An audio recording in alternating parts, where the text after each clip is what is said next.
our first one. Yeah. So we had to figure out what we were going to do, how it was going to work to collaborate. Yeah, I think the original idea was a quilt. Right, yeah. The original idea was coming up with, like, the title was Frayed Edges, which kind of sums up motherhood in many ways. You know, we are frayed around the edges, but we're getting it done. You know, your hands are full, you're very, very busy, you're juggling a lot of family things and trying to do your art. So then the concept sort of evolved into, let's have frayed edges, artwork on frayed edges of well, the sustained canvas that are sewn together, and then when we put all of our pieces together, when we unite, it becomes a beautiful piece, despite the frayed edges and what might look tattered and torn. We pull together and support one another with the stitching in between, you know, very, you know, conceptual, thoughtful idea. And so everyone got a piece of stained canvas, and we just said, hey, do some art on this. And then we got all the pieces back and like, okay, what do we do now? But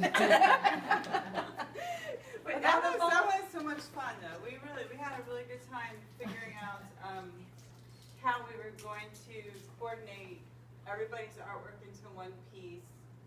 And I think we were were we on a tight deadline by then? I remember doing a little hustle. Yeah, it was a little hustle at the end. We all got together, and we had the ideas of the canvas too to tie them all in together, because we knew they would be a lot of different media and how to make it cohesive. So that was kind of the start of that, and then I think the stitching between on the wire was another part of that we did together. We all worked on that part To together. help tie it together. Yeah. Something that was cohesive. Yeah. And arranging the pieces is a collaboration too. So not just one person is saying how's this going to lay out, but there are several of us working on how it's going to work together, and you know, laying them out on a clean floor and arranging them, and just like you would create any work of art. So we ended up with a large drop cloth that was a light tan drop cloth color. That became the canvas in the background. It's basically canvas, so we laid it out on this light colored canvas, and there were several of us there and decided it was too stark. So Cindy and I ran to the hardware store to get stain, and that was really fun. The woman had no idea. She'd never had a project like this before. We were like, we need to have this specific color, and Cindy and I were coaching the paint mixer With color theory. on what colors, and then we would test it a little bit on her canvas apron. That's what it was. Right. And to see if it was right, and then we'd say, oh, put a little bit more of. You need to knock the chroma down, so put some green in there. Yeah, so we coached her until we got the color right, and we came back to the studio with the jar full of stain and stained this big giant canvas, and it was just the right idea. We went the right direction at work. So we're still creating together, and you know, will this work? I don't know. What do you think? Sort of back and forth, sort of like you would in your own head, only it's several people's heads designing together. And that worked really well. It was fun. It was a really good time. We put together work calls, and then other artists of the group would come that hadn't seen the progress yet, and they'd have valuable information or ideas, and we, you know, incorporate some of what they suggested, like adding the red or the burgundy, whatever that is. And different work days where people came in and worked. But one thing about this piece, we did learn a lot about our collaboration on this piece when we did the second piece, of trying to have a little bit more control over size of the item, whatever it was going to be that each artist was going to create artwork on, because that made our second piece a lot easier to do. And actually, we found the second piece, or what were we looking for? We went, before we decided it was going to be on the hardware cloth, we went to the scrapyard. The few of us went to the scrapyard and just went hunting for what is going to work to pull this together. What's going to be the canvas that we build this on. And so we're hunting through the scrapyard, which is also awesome fun. And then we ended up, we found these big giant army safety pins. They were huge, and somebody liked them, so brought them home. We brought like some scraps of things back to the studio home, and the safety pins ended up being what we used to dry the canvas. This big giant piece of canvas, after we stained it, it was all wet. They came in handy to hook them onto a fence nearby, this big giant piece. So I'm glad we had those. But while we were at the scrapyard, ultimately, the piece didn't use. I don't think it used anything from the scrapyard. We went a different direction. But while we were had there, a good time. we had a great time. And while we were there, we saw saw blades. Yes. So that was that's actually probably the the same. day. That was the yeah. And we said, oh my God, we should do saw Something with plates saw next year. blades, yeah. So, and we didn't take them home with us at that point either. We thought they would still be there next year. And I guess they were. Well, they sort of were. They were, but they weren't where they were. When we first saw the saw blades at the scrapyard, they were really accessible in a big giant pile, easy to get to. We took none of them with us. So we went back for this collaboration. Like a And year asked- later. A year later, we asked the man who owns the scrapyard, who, when he sees us coming, cringes a little bit and says, "Just don't hurt yourself." But we said, "Where are the saw blades we saw last year?" And he said, "There's a pile out there, and they're buried." And we ended up actually having to unearth these a little bit. We found them, obviously, but we had to dig for them a little bit. And we found some other parts while we were out there, and brought those home, back to the studio. Calling it home, studio's home. And Oh, and here's Kathy, because now Kathy, you can, this is Kathy. and there's actually a Her and topper. her husband played a major role in the support system of this piece. Yeah. So there's a structure that is a topper, but the ceiling wasn't tall enough for that. That came from the scrapyard, and in between parts, pretty much everything came from the scrapyard. The in between parts, and then Kathy and her husband created the structure. Everybody got a saw blade and created on their saw blade, and we brought it back to the studio and collaborated on how it was going to look put together. How was this going to work together cohesively? I have a question for you guys. Have you done collaborations outside of the ones for the Invitational? Because you said that the one you did for the first year, that was the first time you guys had done a collaborative piece together? Well, for Ma, I think, at least as long as I've been a member. Yeah, I mean, we collaborated on shows, obviously, but not pieces. Not in pieces. Yeah. So, but yeah, it did. This one, I think it really helped when we had a little more structured, canvas for each. The saw blade being a canvas for each artist, because then it was a really clear cut idea of what we're going to do when those pieces came back. It was, some quick thumbnail sketches between Kathy and me and Lisa of, how are we going to display these, and then it turned into the totem. And it just made life so much easier. Like, we actually had measurements and a plan, a little more clear-cut plan, and that's what then helped us, I think, with our third collaboration. It's a learning process, when you're collaborating, and I think we've pulled it off each time, but I think each time we learn something on how to put it together and to have it more cohesive, and the assembly process. That's part of it. When you work on a big piece, it's also thinking ahead of how are we gonna transport this? We can't just build it as one solid piece and expect to be able to move it from place to place.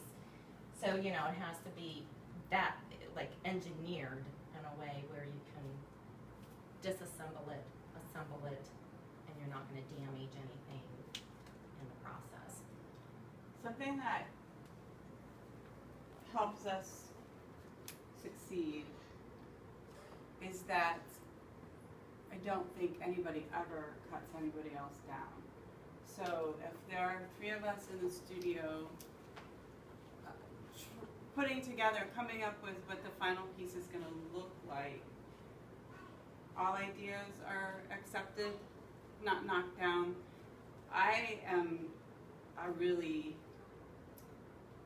loose thinker and sketcher, and I have a lot of ideas.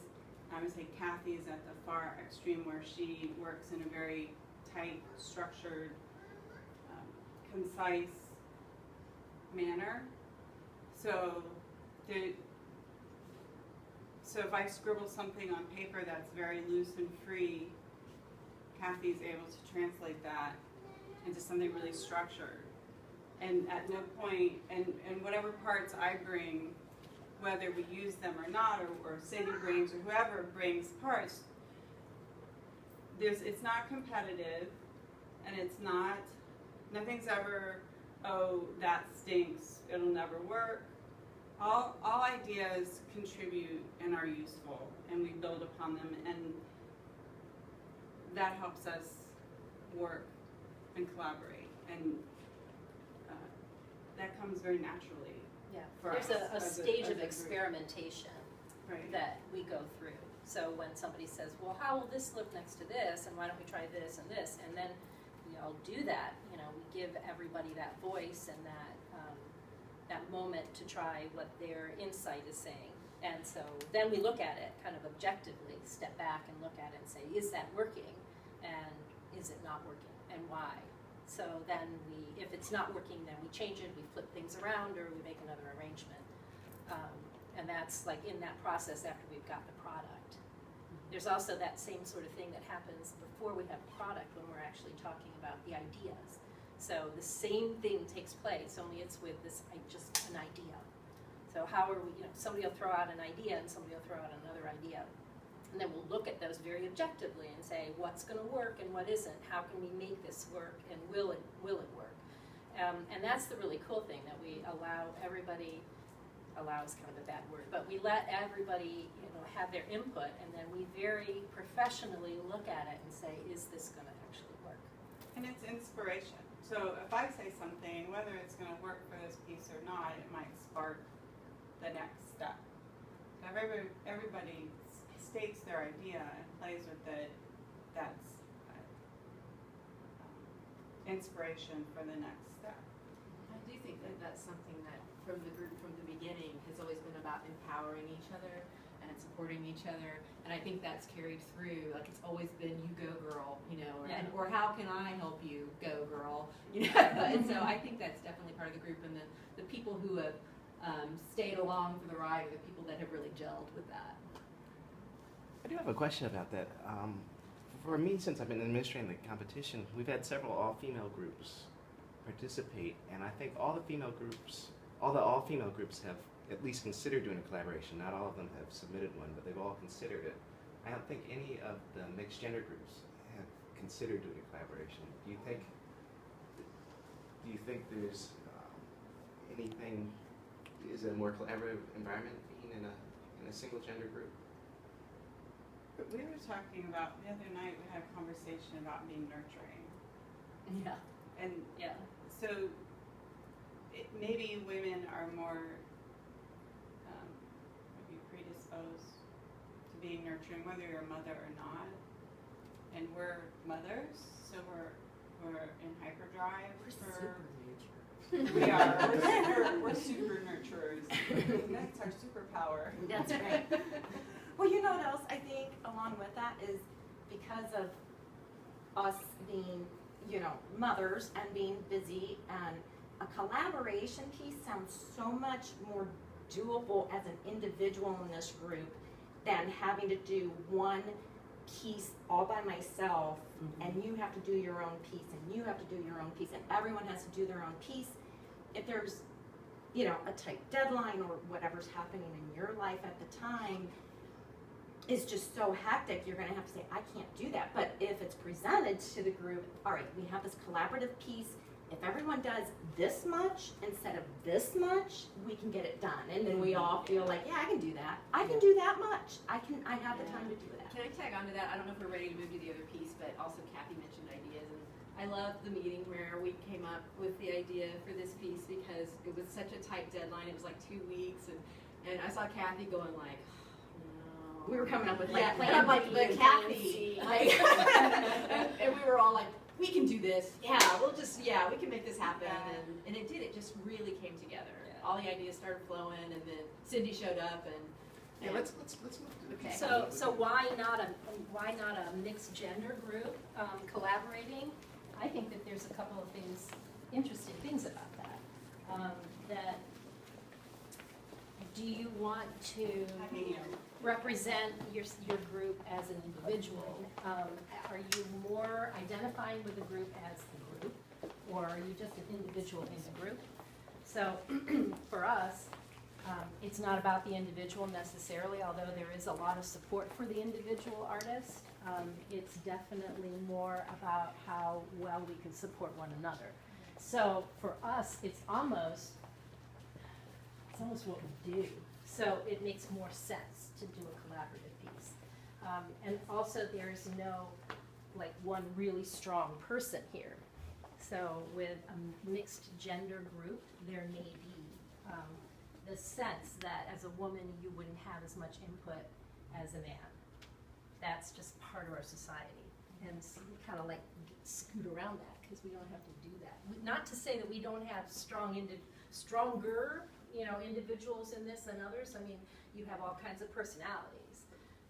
But I think the male-female thing might be a barrier to doing a really smooth working collaboration. I mean, you can collaborate, but it doesn't work.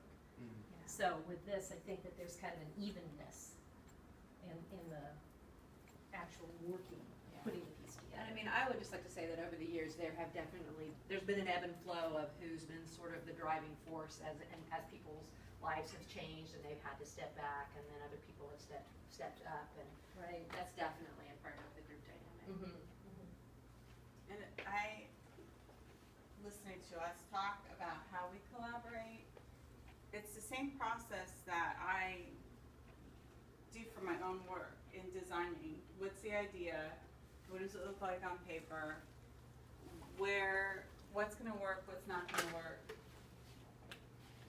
Working through the problems of making a piece as an individual, I go through the same process. We're working. Our brains are working together in the same way. We're going through the same steps. We're helping each other go through those steps. But the same process as one person designing as just many of us designing. Back to that question about other groups and the collaborative process and stuff. I also think that women tend to be really good multitaskers, and they also are really, because of that, they can break down a project into smaller steps. So when it comes to collaborating, it really is that's an important portion of doing a piece like any of these is, all right, here's the grand idea now, how are we gonna break this down so everyone does a little bit of something? I'm not sure if men are wired the same way.